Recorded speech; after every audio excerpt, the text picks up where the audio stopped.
Nhóm Đinh Thập Tự mến chào quý ông bà và anh chị em. Xin mời mọi người nhấn nút đăng ký kênh để theo dõi những video mới đến từ chúng con. Đài EWTN và báo điện tử Công giáo CNA đã đăng chi tiết về phép lạ của Đức Hồng Y Nguyễn Văn Thuận tại Denver, Colorado như sau. Các bác sĩ đã tuyên bố anh Joseph Nguyễn đã không qua khỏi sau khi tim của anh ngừng đập và chấn đổ não hoàn toàn ngưng chạy. Nhưng trong khi họ đang viết giấy chứng tử, thì gia đình của anh đã cất lời kinh kêu cầu lên Đức Hồng Y Nguyễn Văn Thuận. Được biết, cố Đức Hồng Y Nguyễn Văn Thuận là một tôi tớ Chúa đang được cứu xét trong lịch trình phong thánh tại Roma. Ngày hôm nay, thì anh Joseph Nguyễn đã trở lại chủng viện để tiếp tục chương trình học làm linh mục. Khi nhìn tờ giấy chứng tử của mình bây giờ đã đóng dấu void, vô hiệu, sau 32 ngày hôn mê, anh chỉ có thể kể lại hai biến cố trong khoảng thời gian dài mà anh mô tả như là một giấc ngủ tuyệt vời. Thoi thóp trên giường bệnh giữa cái sống và cái tử, kéo dài nhiều tuần lễ trong năm 2009, anh Joseph chỉ nhớ lại đã được gặp Đức Hồng Y Francisco Xavier Nguyễn Văn Thuận 2 lần. Vị Hồng Y đáng tôn kính người Việt Nam này đã qua đời năm 2002. Năm 2007, Ngài được Đức Giáo hoàng Benedict XVI nhắc nhở tới trong thông điệp Spe Salvi, niềm hy vọng cứu rỗi. Trong đó, gương chứng nhân của 13 năm tù đầy của Ngài đã được đề cao. Tháng 10 vừa qua, Vatican đã bắt đầu thủ tục điều tra phong thánh cho Ngài. Mặc dù anh Joseph Nguyễn chưa bao giờ gặp mặt Đức Hồng Y, nhưng gia đình anh đã biết Ngài từ khi Ngài còn là một linh mục thường. Cha của anh là người khá thân thiết với Đức Hồng Y, coi Ngài như là một người nhà. Khi Đức Hồng Y trở thành Tổng Giám mục Sài Gòn, thì mối liên hệ với gia đình anh càng trở nên thắm thiết hơn. Và sau khi Ngài trở thành một tù nhân của chế độ Cộng sản, thì ông nội của anh cũng đã từng bị giam chung với Đức Tổng một thời gian. Năm 1975, gia đình của anh Joseph Nguyễn di cư tới Hoa Kỳ và anh Joseph đã được sinh ra ở đây. Anh Joseph được kể nhiều về cuộc sống anh hùng của cố Đức Hồng Y Nguyễn Văn Thuận và trân quý thông điệp hòa bình và hy vọng của Ngài. Nhưng anh không bao giờ tưởng tượng là anh sẽ phải mô tả chi tiết về cuộc sống riêng của mình và cái kinh nghiệm của sự tử gần kề cho các nhà điều tra của Ủy ban Phong Thánh.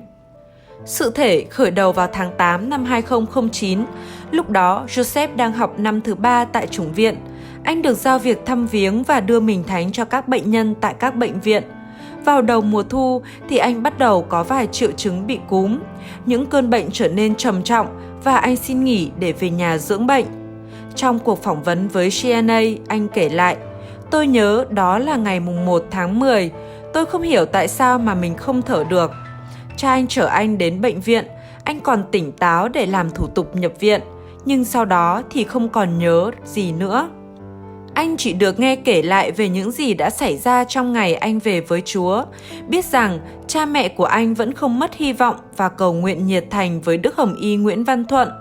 Anh cũng nghe kể rằng trong ngày lễ Đức Mẹ Mân Côi, trong lúc hôn mê, anh bắt đầu dứt bỏ các ống truyền nước khỏi mình một cách hung bạo cho tới khi cha của anh đặt một chuỗi mân côi vào tay thì anh mới nguôi. Một lần thứ hai, cơ thể của anh cũng đã ngừng sống. Nhưng lần này thì người ta đợi chứ không tuyên bố khai tử anh. Tuy nhiên, mọi người cũng nghĩ rằng cơ hội phục hồi thì dường như là vô vọng. Khi Joseph tỉnh lại 32 ngày sau, anh không còn nhớ chi tiết gì về những cơn đau đớn cả. Một bác sĩ giải thích là anh đã bị cúm heo H1N1 kèm với bệnh viêm phổi nặng. Khi bắt đầu nói chuyện được, Joseph cho biết anh đã gặp Đức Hồng Y Thuận 2 lần. Trong thời gian hôn mê của tôi chỉ nhớ có 2 điều, anh nói.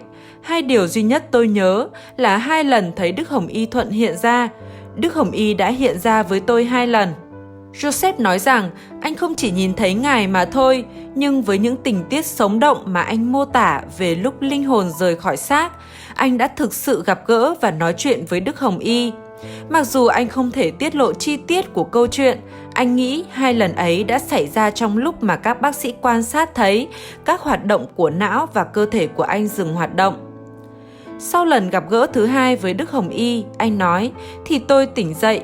Anh hoàn toàn không có ý tưởng về những gì đã xảy ra hay tại sao anh đã có những ống dây quấn chằng chịt khắp người, đặc biệt là các ống ở cổ làm anh không nói được.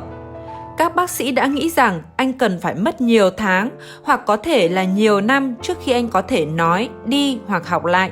Nhưng chỉ trong vài ngày là anh đã nói chuyện và thở bình thường, và các y tá phải lo đi tìm anh khắp nơi quanh cơ sở phục hồi.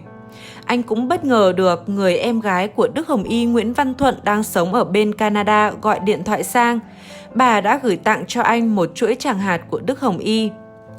Joseph trở lại chủng viện vào đầu học kỳ sau đó, một sự kiện khác xa với việc các bác sĩ chuẩn đoán là anh phải mất 2 năm để phục hồi sức khỏe.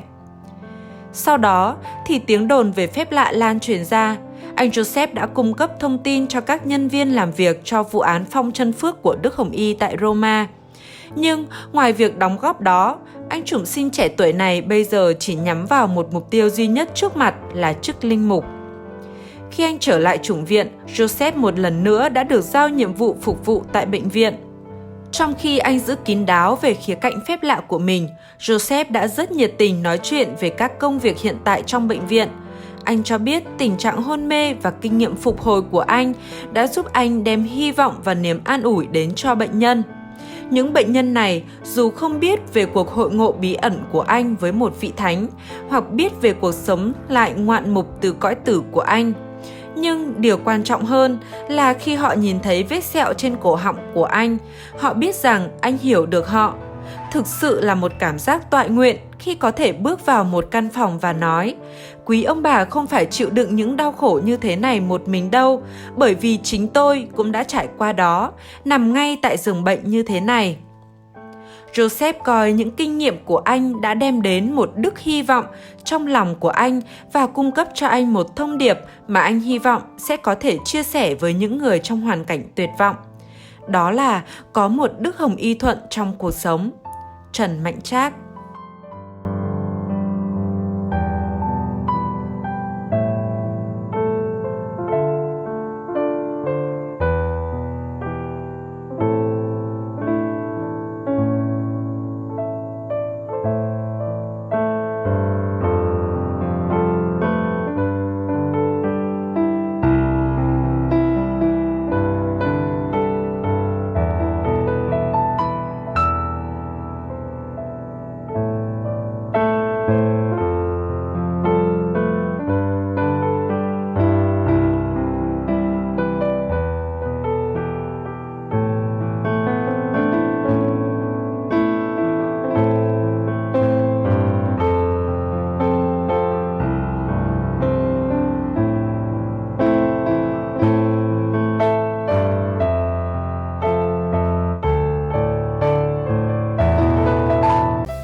Đinh Thập Tự cảm ơn quý ông bà và anh chị em đã đón xem.